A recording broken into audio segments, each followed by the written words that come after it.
John Legend is an Emmy, Grammy, Oscar and Tony Award-winning entertainer, who recently kicked off a Las Vegas residency and just released a new single. But has also a well-known activist and advocate for criminal justice reform and voting rights who has supported a number of Democratic candidates over the years. Has also throwing his support behind a number of progressive prosecutors who are running on a promise to reform the criminal justice system that they say is outdated and that disproportionately punishes and over-incarcerates people of color. Legend, who has a mammoth following on Twitter, recently shined a spotlight on district attorney races in Tennessee, North Carolina, Oregon and California, arguing that these elections are crucial to improving our criminal legal system. Most progressive prosecutors, like the ones Legend is on door. In an interview with NPR's Juana Summers, Legend discusses progressive prosecutors, the criminal justice system and President Biden's approach to policing.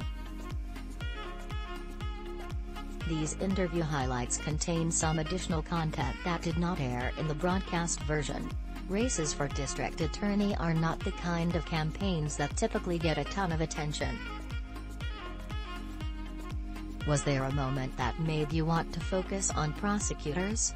Prosecutors have so much influence over who gets charged, over what they get charged with, over what kinds of punishment is pursued, what kinds of jail time and bail amounts. And for far too long, they were running unopposed, running without much attention devoted to their elections and running basically with kind of a one-note appeal: we're tough on crime. We're going to lock more people up. We're going to put the bad guys in jail. And that's all they had to say.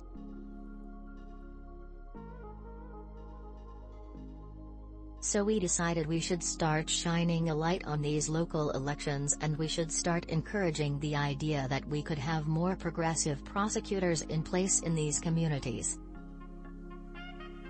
And it would actually make a big difference when we're pursuing the goal of decarceration and investing in other solutions that would help our communities become stronger and healthier. When I looked online and saw the candidates that you were tweeting about, they're often women or people of color, and we should just be frank here that historically, prosecutors, district attorneys, they have largely been white men.